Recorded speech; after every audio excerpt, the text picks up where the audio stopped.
Khánh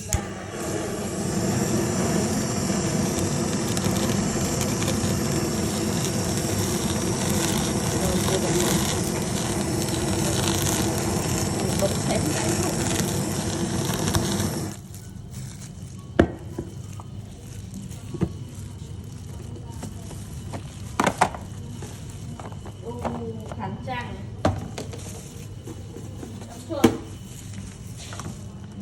Khánh Trang tay ép đến sao cái thì mẹ nè hay bay phi Khánh Trang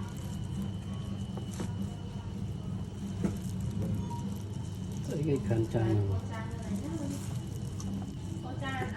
khăn trang cái tóc bắp rồi có thằng thằng mấy vậy thì thằng say em thấy nói này nè Khánh Trang phay như thế này sai epi rồi